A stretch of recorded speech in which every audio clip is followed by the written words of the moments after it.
আমরা আপনাদেরকে একটা ভালো খবর দেওয়ার জন্য আজকে আহ্বান জানিয়েছি।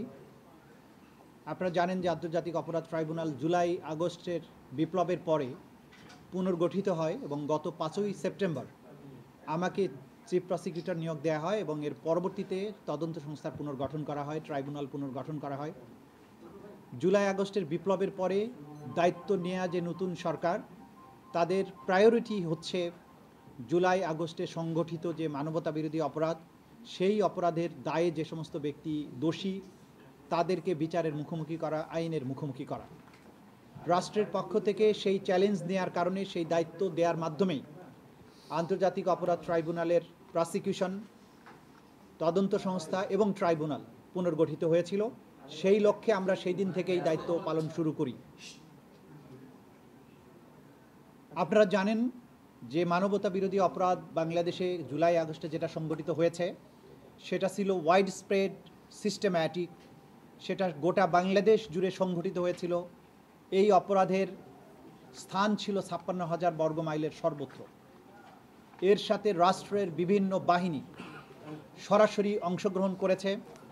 লক্ষ লক্ষ রাউন্ড, বুলেট, বিভিন্ন আগ্নেয়াস্ত্র, মারণাস্ত্র ব্যবহার করা হয়েছে, এপিসি ব্যবহার করা হয়েছে, হেলিকপ্টার ব্যবহার করা হয়েছে, ড্রোন ব্যবহার করা হয়েছে, অন্যান্য সরঞ্জামাদি ব্যবহার করে জুলাই আগস্টের নিরস্ত্র, শান্তিকামী, পরিবর্তনকামী ছাত্র জনতার উপরে আক্রমণ করে তাদেরকে নির্মূল করার চেষ্টা করা হয়েছে।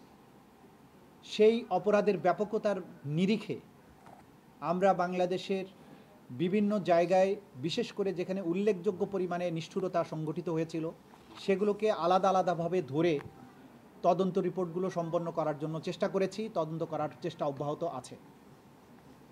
এই অপরাধের যারা মাস্টারমাইন্ড ছিলেন, যারা ক্ষমতার শীর্ষবিন্দুতে থেকে তাদের ক্ষমতায় থাকাটাকে চিরস্থায়ী করার জন্য বৈধ এবং অবৈধ প্রক্রিয়ায় তারা সরকারি বাহিনীগুলোকে ব্যবহার করে মানবতা বিরোধী অপরাধ সংগঠন করেছেন।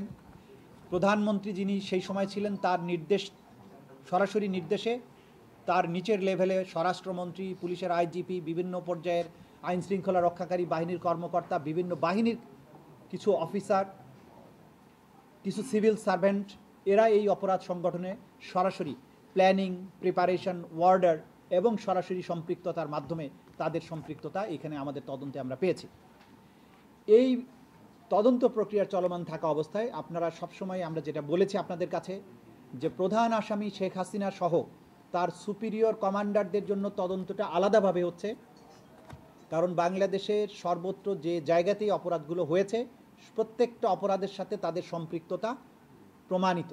সে কারণে তাদেরকে কমান্ড এবং সুপিরিয়র রেসপন্সিবিলিটির দায়ে আলাদাভাবে তদন্ত রিপোর্ট দাখিলের প্রক্রিয়া চলমান আছে, যেটা খুব সহসা আমরা আপনাদের সামনে প্লেস করব। আজকে এই আন্তর্জাতিক অপরাধ ট্রাইব্যুনালের এই পর্যায়ে আমরা জুলাই আগস্টের 5 তারিখে, বিশেষ করে 5ই আগস্টে এই রাজধানীর চানখারপুল এলাকায় 6 জন ব্যক্তিকে, আমাদের জুলাই আগস্টের বিপ্লবীকে গুলি করে হত্যার দায়ে এবং চানখারপুলের এই অংশের, বিশেষ করে একটি অংশের যে 6 জন শহীদ, সেই ঘটনাকে কেন্দ্র করে তদন্ত রিপোর্টটি সম্পন্ন হয়েছে।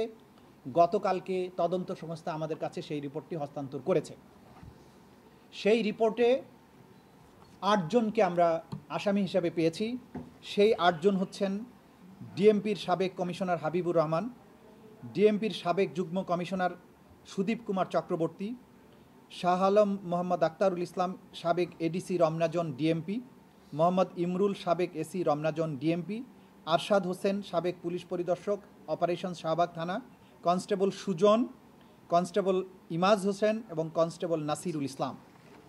এই 8 জনের বিরুদ্ধে তদন্তে তাদের বিরুদ্ধে সম্পৃক্ততার প্রমাণ, কমান্ড রেসপন্সিবিলিটি দুটো মিলিয়ে, যারা সিনিয়র অফিসার তাদের নির্দেশ এবং যারা সরাসরি গুলি করে হত্যা করেছে তাদের ভিডিও সহ অন্যান্য প্রমাণাদিতে পাওয়া যাওয়ার কারণে এই 8 জনের বিরুদ্ধে তদন্ত রিপোর্ট দাখিল করা হয়েছে। এই তদন্ত রিপোর্টে প্রধানমন্ত্রী হাসিনা, স্বরাষ্ট্রমন্ত্রী এবং পুলিশের আইজিপি, এদের বিরুদ্ধেও অপরাধের সম্পৃক্ততার তথ্য এসেছে। কিন্তু যেহেতু তাদের বিরুদ্ধে আলাদাভাবে তদন্ত চলমান আছে এবং সম্মিলিতভাবে তাদের বিরুদ্ধে একটাই চার্জশিট দেওয়া হবে, সেই কারণে এই চার্জশিটে তাদেরকে বিচারের জন্য উপস্থিত করানো হয়নি। তাদের জন্য আলাদাভাবে তদন্ত রিপোর্ট আসবে এবং তাদের বিরুদ্ধে সেইভাবে ফর্মাল চার্জ দাখিল করা হবে। তবে এই মামলার মধ্যেও তাদের সম্পৃক্ততার তথ্য এবং প্রমাণাদি উঠে এসেছে। এই তদন্তের জন্য আমাদের তদন্তের সময় লেগেছে 6 মাস 13 দিন, অর্থাৎ 195 দিনের মধ্যে এই তদন্ত কাজ সম্পন্ন হয়েছে। তদন্ত কমপ্লেন্ট রেজিস্টার নাম্বার 139/7/10/2024 এটা শুরু হয়েছিল এবং 20 তারিখ অর্থাৎ গতকালকে 20 এপ্রিল 2025 তারিখে এই তদন্ত রিপোর্ট আমাদের কাছে হস্তান্তর করা হয়েছে।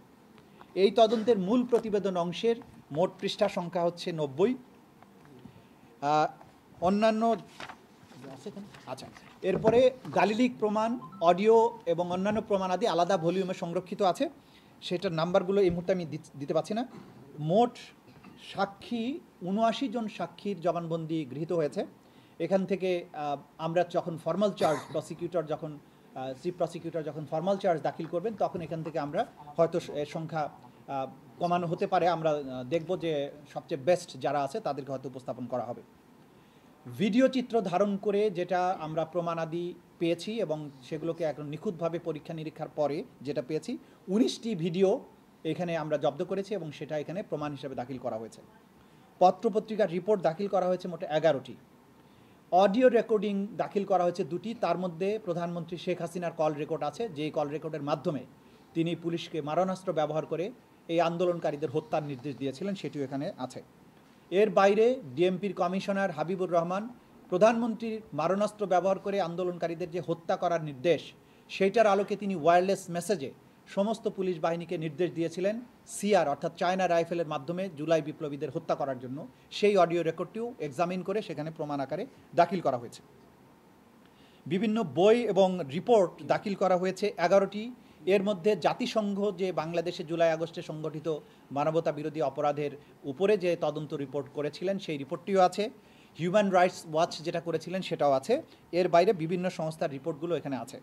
বিভিন্ন ডেথ সার্টিফিকেট, 6টা ডেথ সার্টিফিকেট এখানে দাখিল করা হয়েছে। আচ্ছা, আরও অন্যান্য বস্তু যে সমস্ত মামলার সাক্ষ্য প্রমাণের জন্য প্রয়োজন সেগুলো তারা জব্দ করেছেন। মোটা দাগে আমাদের আজকে জাতির কাছে মেসেজ হচ্ছে, আমাদের আন্তর্জাতিক অপরাধ ট্রাইব্যুনালের পুনর্গঠিত পর্যায়ের তদন্ত সংস্থা প্রথম মামলা হিসাবে চানখারপুলের এই 6 জন বিপ্লবীর হত্যাকাণ্ডকে কেন্দ্র করে যে তদন্ত সেটি সম্পন্ন করেছেন। তারা চার্জশিট অর্থাৎ তদন্ত রিপোর্ট 20 এপ্রিল দাখিল করেছেন। আজকে আপনাদের মাধ্যমে আমরা জাতিকে জানালাম। এটার পরবর্তী প্রক্রিয়া হচ্ছে এই চার্জশিটের ভিত্তিতে প্রাপ্ত সাক্ষ্য প্রমাণের ভিত্তিতে, এটা চিফ প্রসিকিউটর বরাবরে তারা দাখিল করেছেন, এটার ভিত্তিতে এখন চিফ প্রসিকিউটরের অফিস ফর্মাল চার্জ অর্থাৎ আনুষ্ঠানিক অভিযোগ তৈরি করে আদালতে দাখিল করবেন। আমাদের পরবর্তী কয়েকদিন সময় লাগবে, সেই কয়েকদিনের মধ্যে ফর্মাল চার্জ দাখিল করে আনুষ্ঠানিকভাবে এইটা তখন আমরা কোর্টে দাখিল করব। ফর্মাল চার্জ কোর্টে দাখিলের পরেই আনুষ্ঠানিকভাবে বিচারের যে যাত্রা সেটা শুরু হয়ে যাবে।